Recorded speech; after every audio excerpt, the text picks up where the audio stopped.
চোখের পানি কার জন্য জমা রাখতেছেন? এই চোখের পানি কার জন্য জমা রাখতেছেন? এগুলো জমা রাখতেছেন জাহান্নামে গিয়ে এরপরে কাঁদার জন্যে? সেদিন কাঁদলে কোনো লাভ হবে না, আজকে কাঁদলে লাভ হবে। এখন আজকে চোখের পানি ফেলেন। চোখের পানি কেন পড়ে না? চোখকে কে কে এরকম মানে ইয়ে করে দিল? আপনি জানেন চোখে যদি লিকুইড আছে তো আপনি জানেন লিকুইড যদি চোখে না থাকে তাহলে চোখে আপনি দেখবেন ড্রাই হয়ে যাবে, এরপর আপনাকে কি হসপিটাল হতে আপনি অন্ধ হয়ে যাবেন। চোখের পানি এটা প্রচন্ড গুরুত্ব নেই, দুনিয়া তো আপনাকে দেখায় এবং আখেরা তো আপনাকে চক্ষুষ্মান রাখবে। কারণ আল্লাহ তাআলা বলেছেন একদল লোক কিয়ামতের দিন তারা অন্ধ হয়ে উত্থিত হবে। অন্ধ, আপনার আজকে চোখ আছে, আপনি দেখছেন, আজকে চোখে তো আপনি দেখতে পাচ্ছেন, কিন্তু যখন কবর থেকে উঠবেন তখন আপনি দেখবেন যে চোখে দেখছেন না। তখন আপনি আল্লাহকে বলবেন, ইয়া রাব্বি লিমা হাশারতানি আমা ওয়া ক্বাদ কুনতু বাসীরা। আল্লাহ, আমি অন্ধ কেন? আমি তো চোখে দেখতাম দুনিয়াতে, এখন যে আমি দেখছি না, আমি তো চোখে দেখতাম। তখন আল্লাহ তাআলা বলবেন এইরকমই, কাযালিকা ক্বাদ আতাতকা আয়াতুনা ফানাসিতাহা ওয়া কাযালিকা আল-ইয়াওমা তুনসা ওয়া কাযালিকা নাজজি মান আসরাফা ওয়া লাম ইউমিন বিআয়াতি রাব্বিহি ওয়াল আযাবুল আখিরাতি আশাদ্দু ওয়া আবকা। তুমি না দুনিয়াতে আমার কথা শুনেছিলা, আমার দিনের কথা শুনেছিলা, কোরআনের কথা শুনেছিলা, কিন্তু তোমার চোখ থেকে পানি পড়ে নাই, এই কারণে তোমার এই চোখটাকে আমি অন্ধ করে দিলাম। আখিরাতে চোখ কি হবে? আপনি কি কথা বুঝতে পারছেন? আখিরাতে চোখ কি হবে? কারণ কি? এই দুনিয়াতে আল্লাহর ভয়ে ওই চোখ থেকে পানি পড়ে নাই। আপনারা তো অনেক কারণে কাঁদেন, ছেলে কষ্ট দিয়েছে কাঁদেন, বউ কষ্ট দিয়েছে কাঁদেন, মেয়ে কষ্ট দিয়েছে কাঁদেন, এলাকার লোকেরা কষ্ট দিয়েছে, জমি পান নাই, চাকরি পান নাই, কত কারণ ইউ ক্রাই। কিন্তু যেই কারণে আপনাদের আমাদের কাঁদা উচিত ওই কারণটাই অনুপস্থিত। কাঁদতে হবে প্রিয় ভাইরা বোনেরা, কাঁদুন, চোখ থেকে পানি ফেলুন, তাহলে দুনিয়াতেও চোখ ভালো থাকবে, আখিরাতেও চোখ ভালো থাকবে। আপনাদের চোখের পানি শুকিয়ে যাবে দুনিয়াতেও, আখিরাতেও তো শুকাবেই। আল্লাহ সুবহানাহু ওয়া তাআলা আমাদেরকে তার ভয়ে কাঁদার, এবং যারা আল বাক্কাউনা মিন খাশিয়াতিল্লাহ, এরা হচ্ছে আল্লাহর কাছে এলিট ক্লাসের লোক, যারা আল্লাহর জন্য কাঁদে। ওমর রাদিয়াল্লাহু তাআলা আনহু এবং তার ছেলে আব্দুল্লাহ ইবনে ওমর, দুজনের চেহারা এরকম কালো, দুটো জুতার ফিতা যেরকম এর দাগ আছে না, জুতার ফিতা, আপনি যদি ফিতা বাঁধেন পায়ে অথবা ফিতাওয়ালা জুতো যদি পরেন তাহলে দেখবেন যে এরকম দাগ পড়ে যায়, কালো দাগ পড়ে যায় পায়ে, এরকম তাদের এই যে ইয়েতে কপালে, মানে তাদের কপালে মানে গালে এরকম কালো দাগ ছিল। তো লোকেরা জিজ্ঞেস করতো, এই কপালে এরকম কালো দাগ ছিল? তখন বলছে, বাপ এবং ছেলে আল্লাহর ভয়ে কাঁদতে কাঁদতে এখানে দাগ পড়ে গেছে। কারা এরা? এরা হচ্ছে উম্মার শ্রেষ্ঠতম মানুষ, ওমর ইবনুল খাত্তাব, আব্দুল্লাহ ইবনে ওমর রাদিয়াল্লাহু তাআলা আনহুম। কিন্তু আমরা দেখেন তো কি হৃদয়, কি পাষাণ। আপনার সামনে অনেক কাঁদে, তারপর আপনার হৃদয়ে কোনো অনুভূতিই তৈরি হয় না। সুম্মা কাসাত কুলুবুকুম মিন বাদি যালিকা ফাহিয়া কাল হিজারাতি আও আশাদ্দু কাসওয়া। আল্লাহ তাআলা ইহুদিদের কথা বলেছেন যে ইহুদিদের অবস্থাটা হলো যে ফাতালা আলাইহিমুল আমাদু ফাকাসাত কুলুবুহুম ওয়া কাসীরুম মিনহুম ফাসিকুন, যে ইহুদিদের অবস্থা ছিল যে অনেক দিন, বহু আগে আল্লাহ তাআলা তাদেরকে আসমানি কিতাব দিয়েছেন, কিন্তু আসমানি কিতাবের সাথে অর্থাৎ তাওরাতের সাথে তাদের সম্পর্ক লুজ হয়ে গিয়েছিল, সম্পর্কটা তারা তৈরি করতে পারেননি। আপনি কি আমার কথা বুঝতে পারছেন? হ্যাঁ, তাওরাত মানে কি?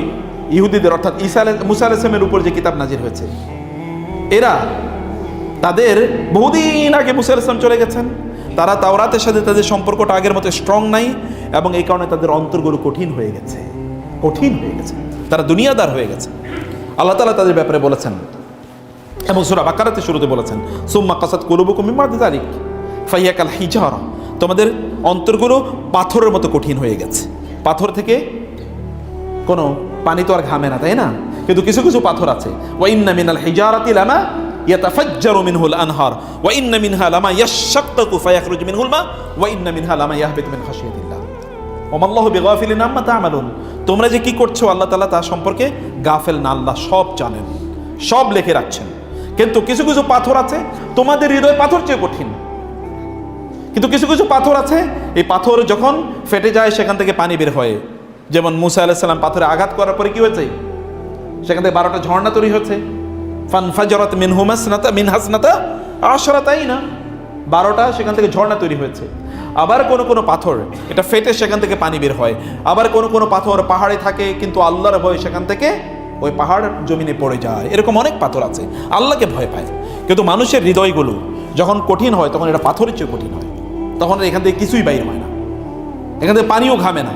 এর হৃদয়কে পাথরের চেয়ে কঠিন হয়ে গেছে কিনা এটা আপনারা নিজেরাই পরীক্ষা করতে পারেন।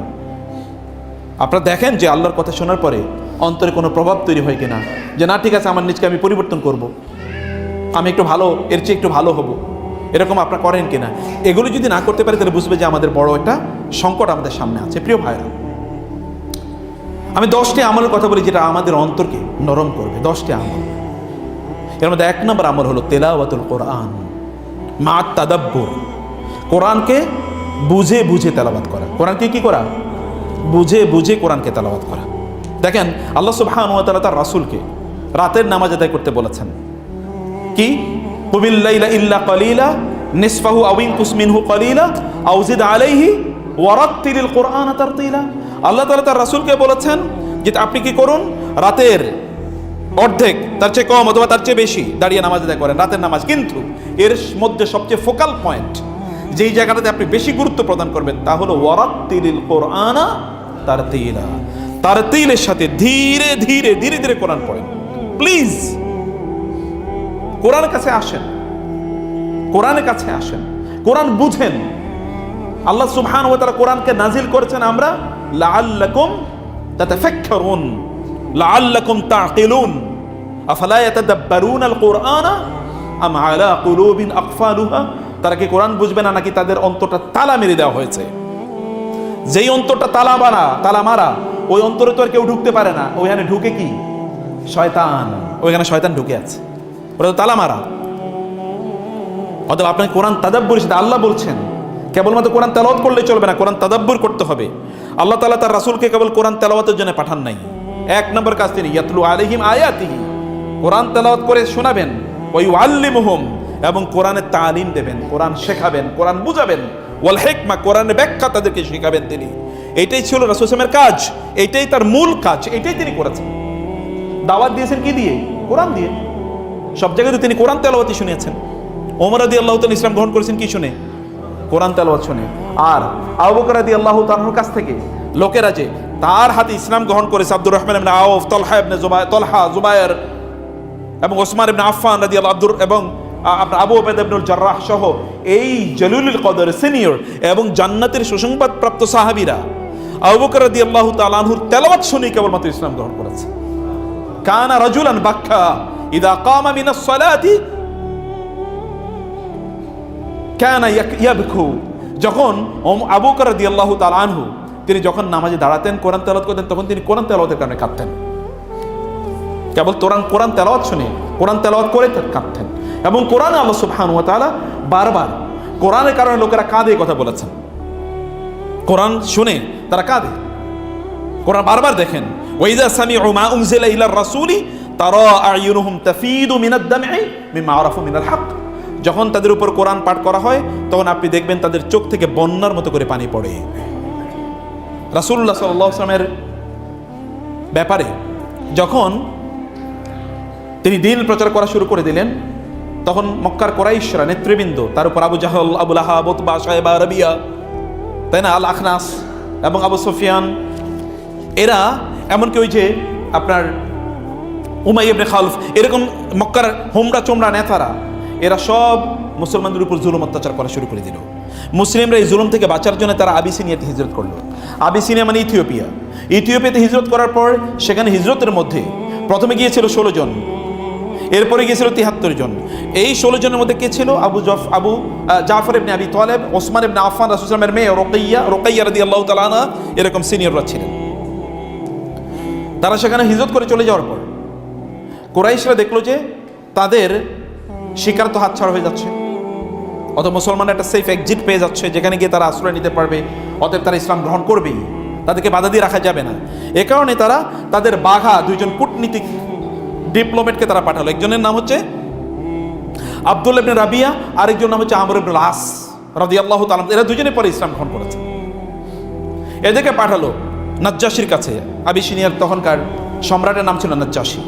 নাজ্জাশির কাছে এরা অনেক ধরনের গিফট, উপঢৌকন, হাদিয়া, তোহফা, ঘুষ ইত্যাদি নিয়ে গিয়ে ওইখানকার মন্ত্রীদেরকে দিয়ে তাদেরকে রাজি করালো মুসলমানদেরকে ফেরত আনার জন্য।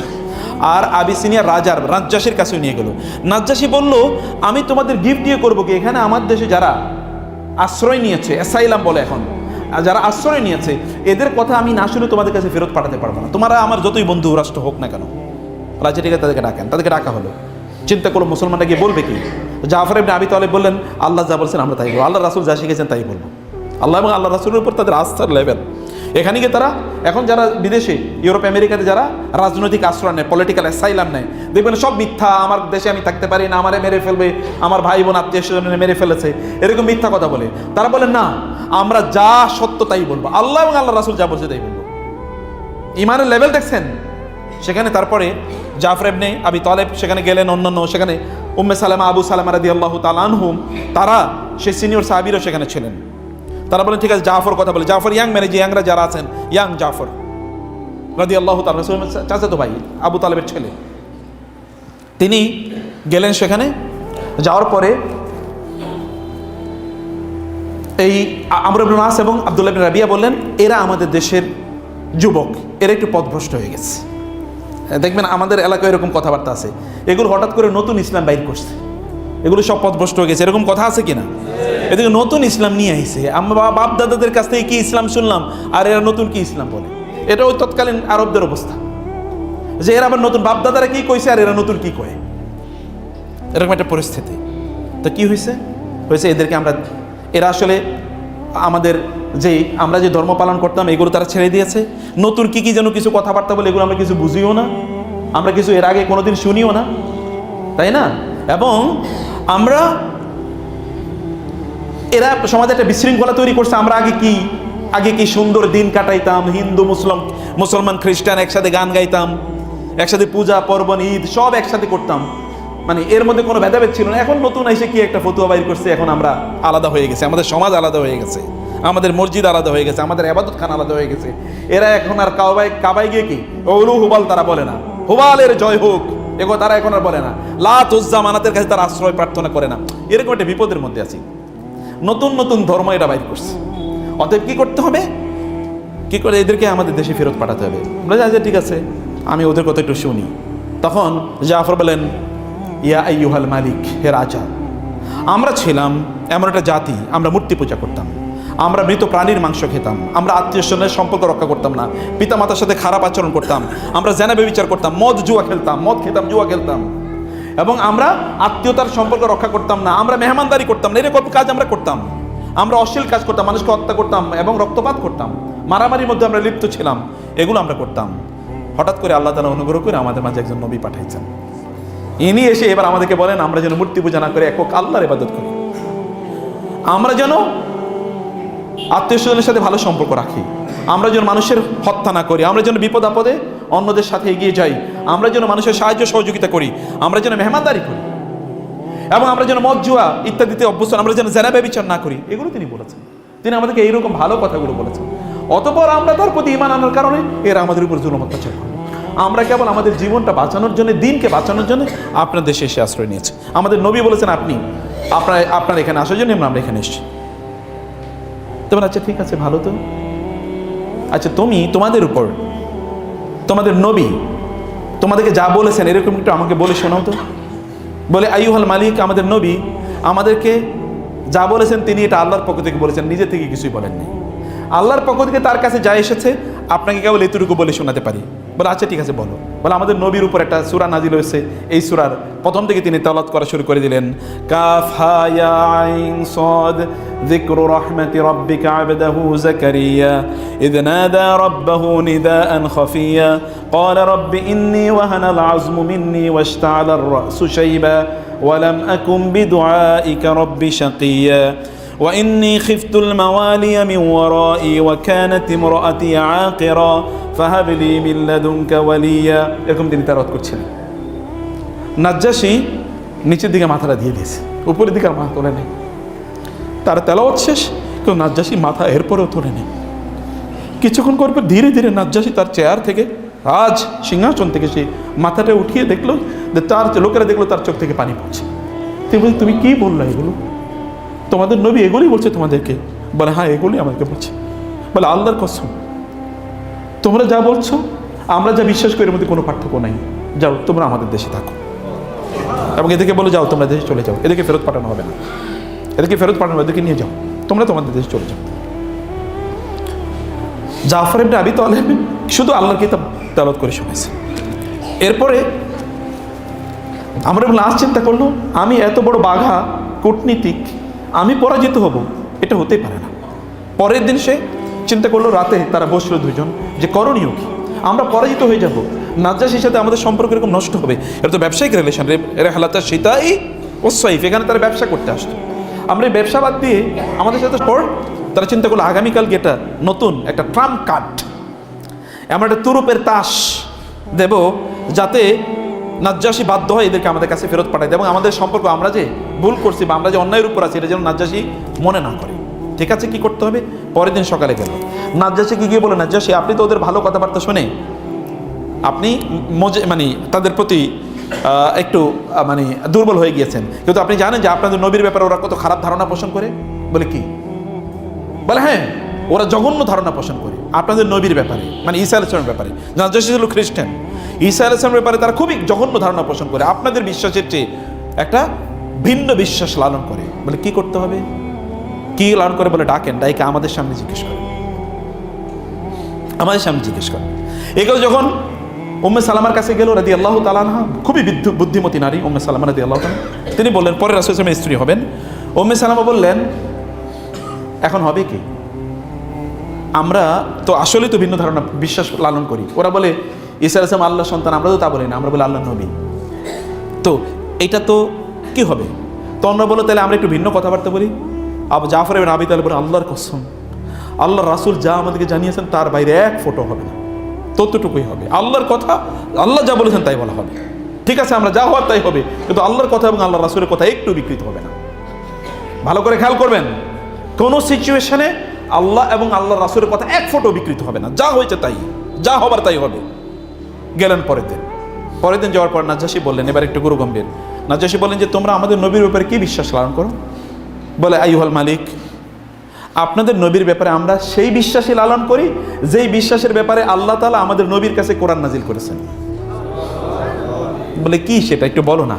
তিনি তেলাওয়াত করা শুরু করে দিলেন, ক্বালা ইন্নী আবদুল্লাহি আতানিয়াল কিতাবা ওয়া জাআলানি নাবিয়্যা ওয়া জাআলানি মুবারাকান আইনামা কুনতু ওয়া আওসানি বিস-সালাতি ওয়াজ-যাকাতি মা দুমতু হাইয়্যা ওয়া বাররাম বিওয়ালিদাতি ওয়া লাম ইয়াজআলনি জাব্বারান শাকিয়্যা ওয়াস-সালামু আলাইয়া ইয়াওমা উলিদতু ওয়া ইয়াওমা আমুতু ওয়া ইয়াওমা উবআসু হাইয়্যা ذلك عيسى ابن مريم قول الحق الذي فيه يمترون ما كان لله أن يتخذ من ولد سبحانه إذا قضى أمرا فإنما يقول له كن فيكون। তিনি তেলাওয়াত করছিলেন, নাজ্জাশী এবং তার চারপাশে যারা লোকেরা ছিল এবার অনেকে একেবারে স্তব্ধ, প্যারালাইজডের মতো হয়ে আছে, কারো কোনো কথা নেই, কারো কথা নাই। কিছুক্ষণ পর নাজ্জাশী তার হাতের যে লাঠি, এই লাঠিটার উপর ভর করে মনে হচ্ছে বিধ্বস্ত একজন মানুষ, ভেঙ্গে চুরে ভেতর থেকে একেবারে ব্রোকেন, ভেঙ্গে চুরে গেছে, এরকম কষ্টে তিনি উঠলেন। উঠে তারপর একটু সামনে এগিয়ে গেলেন, এগিয়ে গিয়ে মাটির মধ্যে তিনি একটা আঁক দিলেন, আঁক দিয়ে বললেন, জাফর তোমাদের বিশ্বাস এবং আমাদের নবীর ব্যাপারে আমার বিশ্বাস, আমাদের বিশ্বাসের মধ্যে কোনো পার্থক্য নেই। যদি কোনো পার্থক্য থাকে তাহলে এই যে একটা রেখা দিলাম না, এই যে চিকন একটা দাগ দিলাম না, শুধু এতটুকু দাগের মধ্যে পরিমাণ পার্থক্য আছে, আর কোনো পার্থক্য নাই। যাও তোমরা আমাদের দেশেই থাকো, তোমাদের জন্য যা যা প্রয়োজন তাই করা হবে। তিনি তার সবাইকে বলে দিলেন এরা আমাদের দেশে থাকবে, এরা আমাদের ভিআইপি মেহমান, রাষ্ট্রীয় মেহমান মতো করে থাকবে, তোমরা এদের সব প্রয়োজনগুলো তোমরা তাদের মিটিয়ে দাও।